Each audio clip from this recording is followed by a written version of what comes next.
क्या आपको पता है भारत में हर 24 घंटे में 86 महिलाएं रेप का शिकार होती हैं और हर 24 घंटे में 206 लड़कियों की किडनैपिंग। आत्महत्या के कारण जिनकी जान जा रही है उनमें से हर चौथा व्यक्ति दिहाड़ी मजदूर है। हर दिन गरीबी और बेरोजगारी की वजह से 14 लोगों की मौत सुसाइड की वजह से हो रही है। अब किसी को इन आंकड़ों के बाद भी गरीबी, बेरोजगारी, महिला, दलित, आदिवासी, मजदूरों के खिलाफ बढ़ते अपराध नहीं दिखते तो हम ऐसे कुंभकर्णों से पूछेंगे, जनाब ऐसे कैसे? नेशनल क्राइम रिकॉर्ड ब्यूरो ने क्राइम इन इंडिया 2021 रिपोर्ट जारी की है। यह रिपोर्ट भारत में अपराध की तस्वीर बताती है। बेरोजगार, किसान, दिहाड़ी मजदूर, महिलाएं, सबकी जिंदगी से जुड़े डरावने आंकड़े सामने आए हैं। लेकिन अगर आपको अपने देश के भयावह हालात से जुड़े इन आंकड़ों को आसान भाषा में समझना है तो आपको ये वीडियो आखिरी तक देखना होगा। सबसे पहले बात उनकी जिनके बिना आपके सर पर ना छत हो सकती, ना चलने के लिए सड़क, ना अस्पताल, ना कॉलेज। हम बात कर रहे हैं दिहाड़ी मजदूरों की।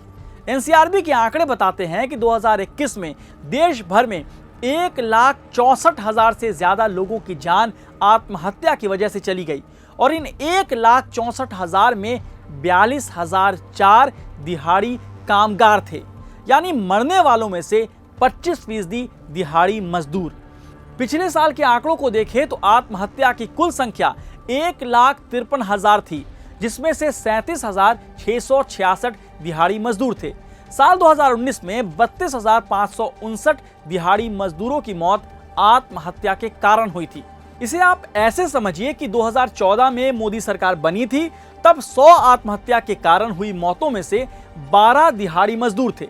लेकिन अब 8 साल में ये आंकड़ा दोगुना हो गया है। 2014 में देश में आत्महत्या से मरने वाले करीब 1,31,000 लोगों में से 15,735 दिहाड़ी कामगार थे और 2021 में 42,000 से ज्यादा डेली वेज अर्नर ने अपनी जान ले ली। सोचिए, जब देश में सब चंगा सी का नारा दिया जा रहा है तब इन मजदूरों को क्यों अपनी जिंदगी खत्म करनी पड़ी? चलिए अब किसान और खेतिहर मजदूरों की दुर्दशा भी जान लीजिए। देश की संसद में खड़े होकर बीजेपी सांसद निशिकांत दुबे ने कहा था कि पिछले 8 सालों में सरकार ने इतना काम किया है कि अब किसान आत्महत्या नहीं करते। तो उन्हें आप ये वीडियो देखकर बता दीजिएगा कि साल 2021 में कृषि से जुड़े 10,881 लोगों की मौत आत्महत्या से हुई। इनमें 5,318 किसान और 5,563 खेतिहर मजदूर थे। हाँ, ये सच है कि साल 2020 और 2019 की तुलना में 2021 में फार्मर या कल्टीवेटर की आत्महत्या में गिरावट दर्ज की गई है, लेकिन कृषि मजदूरों की आत्महत्या की संख्या तेजी से बढ़ी है। आप स्क्रीन पर अपने इन आंकड़ों को देखिए। खेतिहर मजदूरों से जुड़ा डेटा बता रहा है कि ये शहरों से भागे तो उन्हें गांव में भी पनाह नहीं मिली है। कोविड ने सताया और सौतेले शहर ने ठुकराया तो दिहाड़ी मजदूर गांव पहुंचे। डेटा बताता है कि मनरेगा के तहत रोजगार की मांग दोगुनी हो गई, लेकिन फिर भी हाल बेहाल है और नतीजा क्या होगा शायद एनसीआरबी का डेटा दिखा रहा है। अब आते हैं महिलाओं के खिलाफ अपराध पर। नारी सम्मान, नारी सुरक्षा के बयानों के बीच साल 2020 की तुलना में महिलाओं के खिलाफ अपराध बढ़े हैं। जहां साल 2020 में 3,71,503 मामले दर्ज हुए थे, वहीं साल 2021 में 4,28,278 मामले दर्ज किए गए हैं, मतलब 15.3% ज्यादा क्राइम। इसे आप ऐसे समझिए कि भारत में हर 1 घंटे में 3 रेप केस दर्ज होते हैं। हाँ, ये वो केस हैं जो दर्ज हो पाते हैं, बाकी तो भगवान जाने। साल 2021 में भारत में औसतन हर 74 सेकंड में महिलाओं के खिलाफ एक अपराध दर्ज किया गया है। आइए अब राज्यों का हाल जानते हैं। जो कांग्रेस महिला सुरक्षा पर बीजेपी पर हमलावर रहती है, उसके सत्ता वाले राज्य राजस्थान ने महिलाओं के खिलाफ अपराध में देश के बाकी राज्यों को पीछे छोड़ दिया है। राजस्थान में साल 2021 में कुल 6300 रेप के मामले सामने आए, जो साल 2020 के 5300 के मुकाबले 1000 ज्यादा हैं। हाँ, बीजेपी जिस राज्य में सत्ता में है वो भी महिलाओं के खिलाफ अपराध में पीछे नहीं है।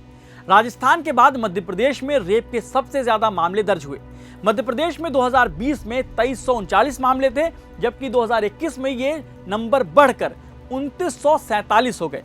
महिलाओं के खिलाफ अपराध के मामले में मध्य प्रदेश के बाद महाराष्ट्र, फिर उत्तर प्रदेश, फिर असम का नंबर आता है। महिलाओं के खिलाफ अपराध में टॉप 5 में से 3 में बीजेपी की सरकार है। इनकाउंटर और बुलडोजर के शोर पर सवार यूपी सरकार मुनादी करती है कि अब यहां अपराधी थर-थर कांपते हैं, लेकिन एनसीआरबी का डेटा बताता है कि मर्डर के मामले में यूपी नंबर 1 प्रदेश है। एक और आंकड़े देखिए, देश को रामनाथ कोविंद के रूप में दलित राष्ट्रपति मिले और अब आदिवासी समाज से आने वाली द्रौपदी मुर्मू, लेकिन दलित आदिवासी के हालात ना बदले। एनसीआरबी के डेटा के मुताबिक साल 2021 में अनुसूचित जाति यानी दलितों के खिलाफ अपराध के कुल 50,900 मामले दर्ज किए गए हैं। साल 2020 में 50,291 मामले दर्ज हुए थे, मतलब करीब 1.2% की बढ़ोतरी। और यह भी जान लीजिए कि अनुसूचित जातियों के खिलाफ सबसे ज्यादा अपराध उत्तर प्रदेश में हुए, जहां रोजाना औसतन 36 मामले दर्ज किए गए हैं। वहीं अगर आदिवासियों की बात करें तो साल 2021 में अनुसूचित जनजातियों के खिलाफ अपराध के कुल 8800 मामले दर्ज किए गए थे, जो कि 2020 की तुलना में 6.4% की बढ़ोतरी है। आदिवासियों के खिलाफ अपराध में बीजेपी शासित मध्य प्रदेश टॉप पर है। मध्य प्रदेश में औसतन हर दिन 7 मामले दर्ज किए गए हैं। सवाल साफ और सीधा है, क्यों सरकारें महिलाओं से लेकर दलितों के खिलाफ अपराध को रोक नहीं पा रही हैं? क्यों दिहाड़ी मजदूरों की मौत नेशनल मुद्दा नहीं बन रही है?